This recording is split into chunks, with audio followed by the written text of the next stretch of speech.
రాజశేఖర రెడ్డి గారు ఉన్నప్పుడు ఒక వాదం, ఆయన వెళ్ళిపోయిన తర్వాత పాపం ఆయన ఆత్మ శాంతి చేకూరాలి.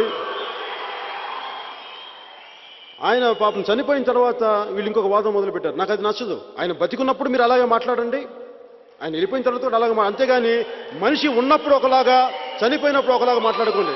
నేను మిమ్మల్ని క్షమించను. ఆంధ్ర రాష్ట్రం విడిపోయిన సందర్భంగా నేను ఇలాంటి పరిస్థితుల్లో రాజకీయాలకు వచ్చి మీ ముందు ఇలా మాట్లాడతానని నేను ఎప్పుడు ఊహించలేదు.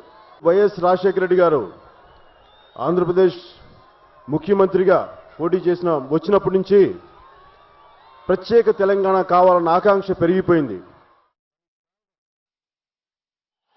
ఎవరి మీదైతే మీకు నమ్మకం ఉంటుందో, ఎవరైతే కొత్త రాష్ట్రాన్ని కొత్త రాజధాని నిర్మించగలుగుతారని మీకు అనిపిస్తుందో అలాంటి పార్టీలకు కానీ అలాంటి వ్యక్తులు కానీ మీరు ఓట్లేయండి. జనసేన పార్టీ తరఫున పవన్ కళ్యాణ్ ఎప్పుడు అడగదు. మన తెలుగు రాష్ట్రం, మన సీమాంధ్ర ప్రాంతానికి పునర్నిర్మాణానికి మీరందరూ భాగస్వాములు కండి. ఎన్డీఏ కూటమిని గెలిపించండి. అంతకుమించి నాకు ఇంకేమీ లేదు కోరికలు. మోడీ గారు ఎప్పుడైతే ప్రధానమంత్రి అభ్యర్థిగా ప్రకటించారో నాకు ఖచ్చితంగా దేశం మొత్తం న్యాయం జరుగుద్ది, అలాగే మన బంగారు తెలంగాణ కూడా సాధించొచ్చని ఒక నమ్మకం కలిగిన తర్వాతే భారతీయ జనతా పార్టీ, తెలుగుదేశం పార్టీ, అలాగే మీ అందరి మద్దతుతో ఉన్న జనసేన పార్టీతో అలయన్స్ తో నేను వచ్చాను ఇక్కడికి.